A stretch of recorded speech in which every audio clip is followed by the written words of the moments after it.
Hello dear students, good morning. Now our next exercise is the 15.1. In last earlier sessions we completed some topics of this chapter. Okay, last session में हमने कुछ उसके content discuss कर लिए हैं कि chapter में क्या क्या है, किसके बारे में आपको चैप्टर में पढ़ना है, वो जो सारे कंटेंट है वो हमने कर लिए.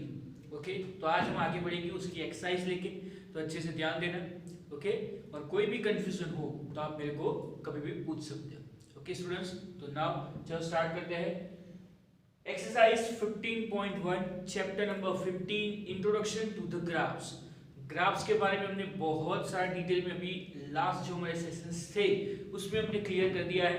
ओके, तो आज हम आगे बढ़ेंगे उसकी एक्सरसाइज के साथ. ओके, ग्राफ्स के बारे में ही पूरा चैप्टर है. ग्राफ्स कितने टाइप्स के हैं वो भी हमने अच्छे से डिस्कस कर लिया है. ओके, तो चलो स्टार्ट करेंगे. Question 1 exercise 15.1. यहाँ पे आपको एक ग्राफ ड्रॉ करके दिया है, डायरेक्ट आपको उसके ऊपर से आंसर्स ही देने हैं. एकदम इजी क्वेश्चन है, अच्छे से ध्यान देना. यहाँ पे आपको एक लाइन ग्राफ दिया है. ओके, लाइन ग्राफ हमने नेक्स्ट जो हमारा लास्ट सेशन था उसमें हमने अच्छे से डिस्कस कर लिया. लाइन ग्राफ, लीनियर ग्राफ हमारा जो लास्ट सेशन था उसमें हमने डिस्कस किया. यहाँ पे आपको एक लाइन ग्राफ दिया है. The following graph shows the temperature of a patient in a hospital recorded every hour.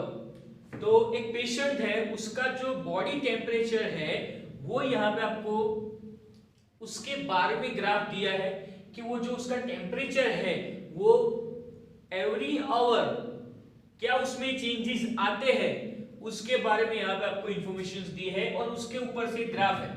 Okay, X axis, Y axis. X axis पे मेंशन किया है टाइम एंड वाई एक्सिस पे मेंशन किया है temperature. And Y axis is equal to 1 degree Celsius temperature. Okay, temperature means Y axis पे हमने scale कौन सा लिया है 1 डिग्री सेल्सियस. नाउ ग्राफ आपके सामने ही है, अच्छे से ध्यान देना. आपके टेक्स्ट बुक में भी ग्राफ अवेलेबल है, उसमें भी आप देख के कंटेंट देख सकते हो. वहां पे आपके बॉक्सेस के साथ दिया होगा, तो जो आपके ये पॉइंट्स है वो आपको क्लियरली दिखेंगे कि कौन सा पॉइंट कौन से नंबर के ऊपर है, वो आपको क्लियरली दिखेगा. ओके, इसके ऊपर से ही आपको अच्छे से ग्राफ के आंसर्स देने हैं. तो चलो वन बाय वन, यही आप स्टैंडर्ड नंबर 6-7 में आप करके आए हो, बट उसमें आपको बार ग्राफ दिए थे, बार ग्राफ के ऊपर से आंसर्स देने थे. वो एकदम इजी, जैसे पिक्टोग्राफ है, बार ग्राफ है, उसके ऊपर से आपको आंसर्स देने थे. बट यहाँ पे आपको लाइन ग्राफ दिया और उसके ऊपर से आंसर्स देने. ओके, एकदम इजी है. चलो देखो, first question, what was the patient temperature at 1 PM. Okay, तो 1 PM 1 बजे टेम्परेचर क्या होगा पेशेंट का, तो यहाँ पे आप क्लियरली देख सकते हो 1 आवर. ओके, टेम्परेचर क्या है उसका 36, बिटवीन द 36 एंड 37, तो इट वाज 36.5 डिग्री सेल्सियस. आपके पास जो बुक में ग्राफ अवेलेबल है उसमें भी आप अच्छे से देख सकते हो, एकदम आपको क्लियरली दिखेगा कि वो जो ये जो पॉइंट है 1 आवर के ऊपर जो टेम्परेचर है वो 36 एंड 37 के मिडल में होगा. Okay, it means 36.5 degree Celsius. Okay, तो क्या आएगा answer, the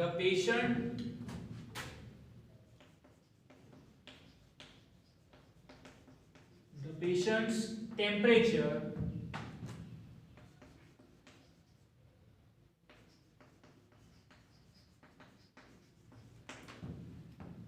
at 1 PM was 36.5 degree Celsius. Okay, so the patient's temperature at 1 PM was 36.5 degree Celsius. एकदम. Okay, now next question, when was the patient's temperature 38.5 degree Celsius. Okay, यहाँ पे जो आपको जो our दिया है टाइम, और यहाँ पे आपको जो टेम्परेचर दिया है वो एक बार डिस्कस कर लेते हैं. 9 है तो यहाँ पे 35 समथिंग है 10, 36, 11 is 39 and 12 तो 38.5, 1 36.5, 2 36.5 and 3 it's 37. ओके, तो ये टाइम के अकॉर्डिंग आपको जो टेम्परेचर दिया है वो मैंने डिस्कस किया। फर्स्ट जो हमारा सेकंड क्वेश्चन था वो क्या है, when was the patients temperature 38.5 degree Celsius. तो 38.5 डिग्री सेल्सियस टेम्परेचर कौन से टाइम पे है, तो 38.5 डिग्री सेल्सियस ये रहा। ओके, आपको ग्राफ में क्लियरली दिखेगा अंदर, तो आप देख सकते हो वो है 12 AM ओके और 12 नून। तो 12 नून को टेम्परेचर क्या है 38.5 डिग्री सेल्सियस। ओके, तो आंसर क्या आएगा, the patients temperature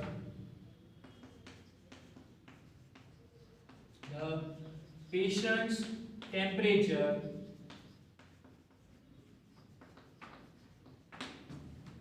was 38.5 degrees Celsius at 12 AM or 12 noon. Okay, तो ये था second। Now next, the patient's temperature was same 2 times during the period given. What were these 2 times? Okay, तो यहाँ पे आपको जो ग्राफ है वहां पे आपको दो टेम्परेचर इक्वल दिए हैं एक टाइम के ऊपर, वो टाइम कौन सा है वो आपको दिखाना है। ओके, तो यहाँ पे आप ग्राफ में क्लियरली देख सकते हो यही दो जो टेम्परेचर है वो इक्वल है। ओके, तो दोनों का टाइम कौन सा है, तो दोनों का टाइम है 1 PM एंड 2 PM, एकदम इजी। ओके, तो क्या आएगा 1 PM and 2 PM। The patients temperature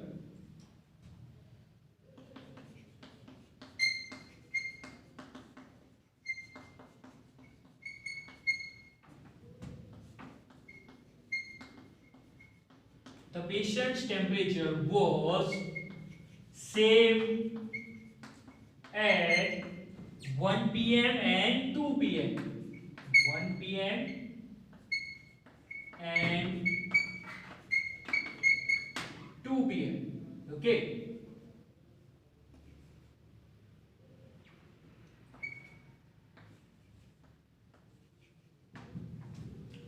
ये है third complete. Now next and critical one, what was the temperature at 1:30 PM? How did you arrive at your answer? Okay, तो यहाँ पे आपको क्या दिया है, what was the temperature at 1:30 PM? तो यहाँ पे आप देखने जाओगे तो यहाँ पे 1:30 PM है ही नहीं। ओके, बट 1:30 PM आपको दिखेगा कहाँ पे होगा, वो 1 and 2 के बीच में। आप ऑब्वियसली आपको पता ही है कि 1 आवर और 2 आवर के बीच में टेम्परेचर 1:30 हमें टेम्परेचर टाइम होगा 1:30 PM। ओके, तो यहाँ पे भी आप देख सकते हो कि 1 PM को टेम्परेचर कितना है 36.5 एंड 2 PM को भी टेम्परेचर कितना है 36.5। इट मींस 1 से लेके 2 तक, मींस 1 PM से लेके 2 PM तक टाइम चेंज ही टेम्परेचर चेंज ही नहीं हुआ है। ओके, समझ में आ रहा है मैं क्या बोल रहा हूँ। 1 PM को भी टाइम टेम्परेचर सेम है और 2 PM को भी टेम्परेचर सेम है, मींस वो इन बिटवीन जो टाइम है 1 से लेके 2 o'clock तक वो टाइम सेम है और टेम्परेचर भी क्या है सेम। ओके, 1 से लेके 2 जो टाइम है 1 o'clock, बिटवीन जो 1 o'clock टाइम है वहां पे टेम्परेचर कैसा है, इक्वल है। तो ऑब्वियसली 1:30 को भी टेम्परेचर कितना होगा, इट्स 36.5। ओके, तो हमें आंसर कैसे मिला कि 1 PM से 2 PM तक टेम्परेचर चेंज नहीं होता है, that's why our answer will be 36.5। यहाँ पे आपको क्वेश्चन में पूछा है how did you arrive at your answer, तो 1 से लेके 2 तक टेम्परेचर चेंज नहीं होता है, दैट्स व्हाई 1:30 को भी टेम्परेचर चेंज नहीं होगा। तो 1:30 को भी टेम्परेचर क्या होगा 36.5। Okay, so now so note down कर इस आंसर को भी। The patient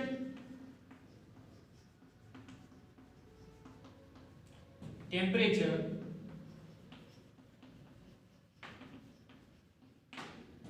at 1 1:30 p.m. was 36.5 degree Celsius. Okay, now आपको जो एक्स्ट्रा क्वेश्चन पूछा है, how did you arrive your answer? तो the temperature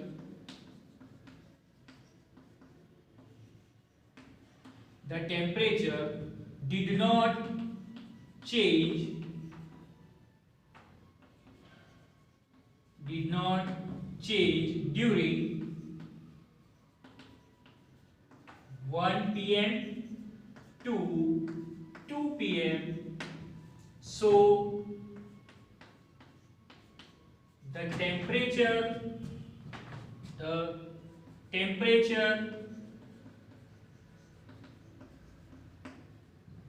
did not change or did not show any changes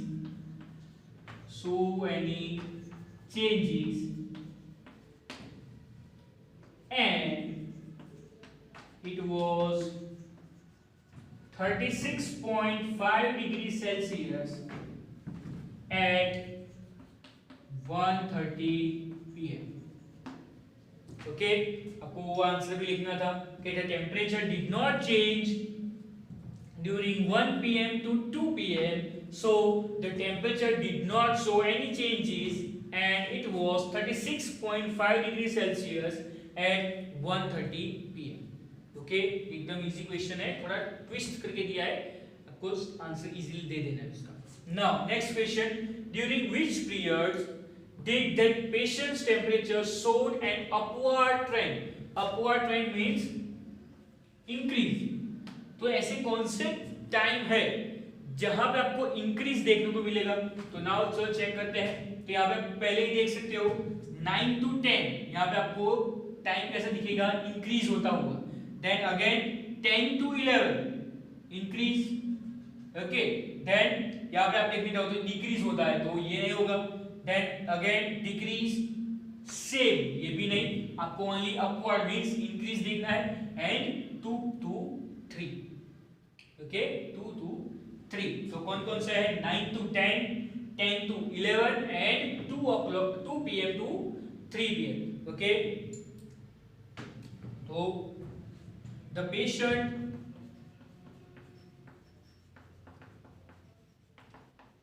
patient's temperature showed upward trend during the periods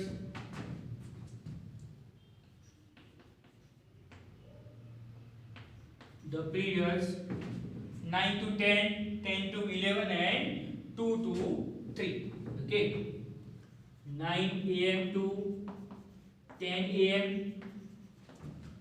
10 a.m. to 11 a.m. and 2 p.m.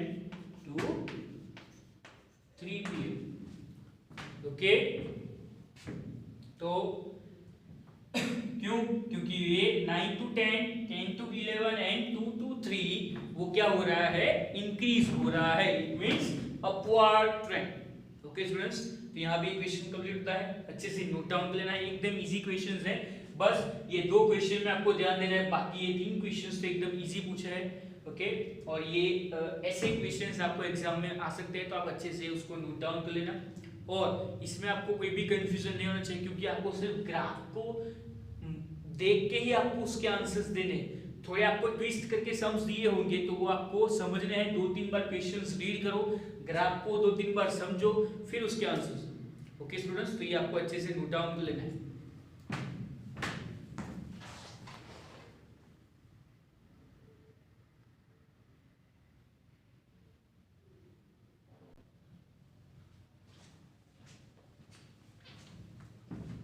Now next question, ये भी आपको एकदम easy question दिया है compare to the graph, और question answer है यहाँ पे भी सिंपल. एक ग्राफ दिया है आपको फॉर द कंपनी. एक कंपनी है, उसका सेल कैसा है पर ईयर. ओके, 1 by 1 2003 3 4 5 6, बस ईयर बाय ईयर वो कंपनी का सेल कैसा है उसका आपको डेटा यहाँ पे आपको दिया है अच्छे से। The following line graph shows the yearly sales figure for a manufactured company, okay manufacturing company, उसका सेल पर ईयर कैसा है 2002 3 4 5 6 कैसा सेल है उसका इन करोड़, ओके करोड़ में है सेल। तो उसके बारे में आपको ग्राफ दिया है और उसके ऊपर से एकदम इजी क्वेश्चंस है, ओके। तो चलो स्टार्ट करते हैं।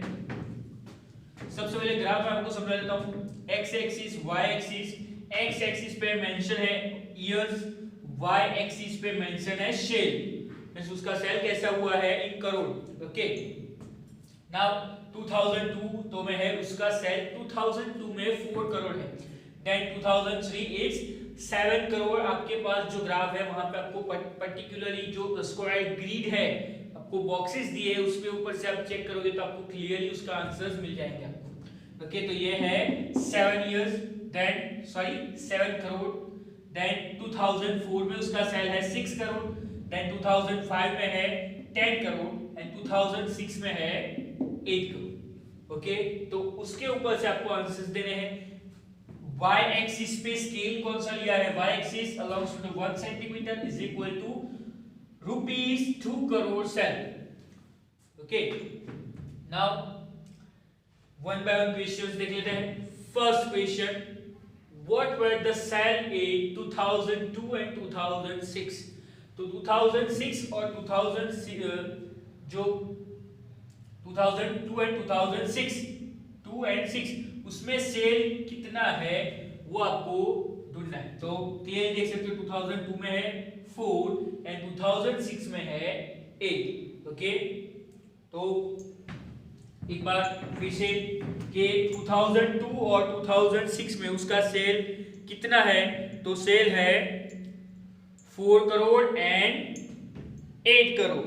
तो the sale in the year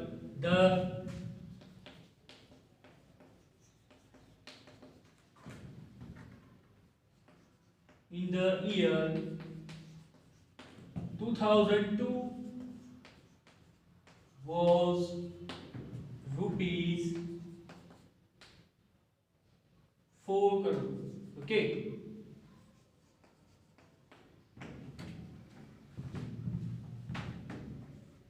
Similarly 2006 में, तो 2006 में है 8, तो the sale in the year 2006 was rupees 8 crore,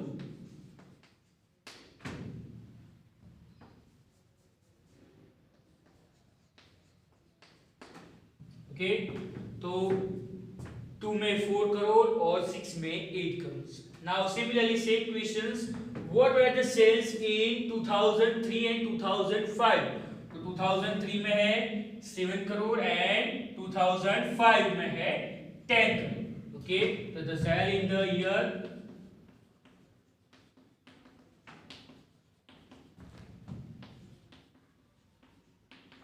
2003 was rupees 7 crores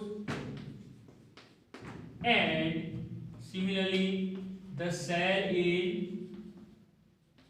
the year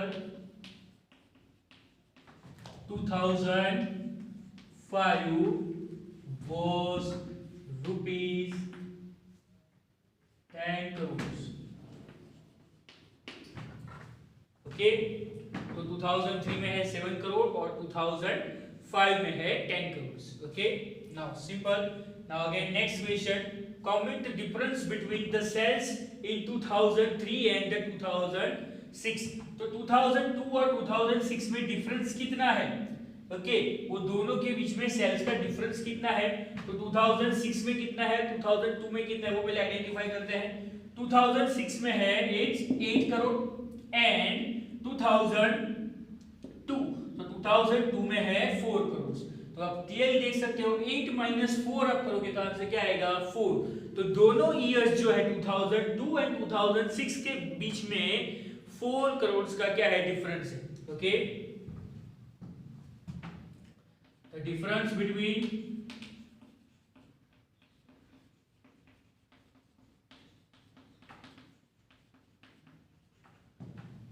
the cells in 2002 and 2006 is equal to rupees 8 crore minus rupees 4 crore। Okay, तो rupees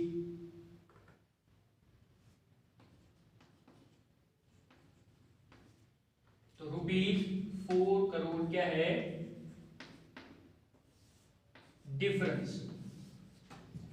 okay, दोनों के बीच में 4 करोड़ का डिफरेंस है।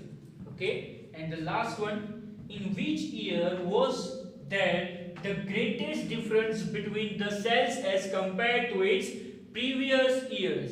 ओके, तो यहां पे आपको क्या दिया है, आपको चेक करना है कि कोई जो 2 ईयर्स है उसको कंपेयर करके किस ईयर में जो मनी का जो सेल है वो ग्रेटेस्ट है।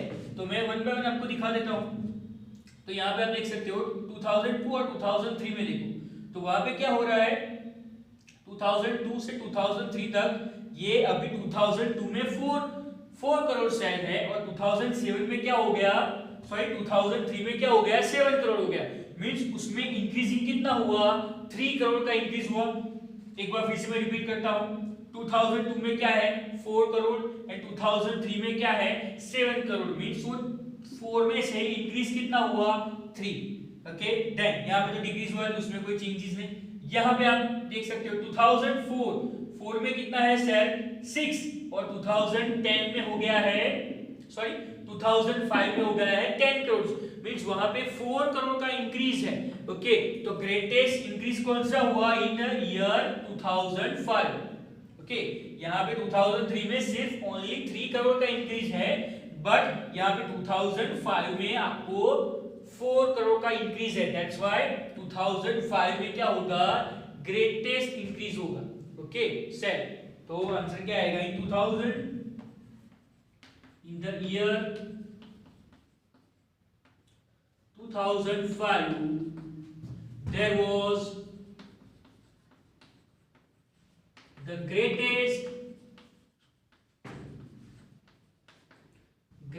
difference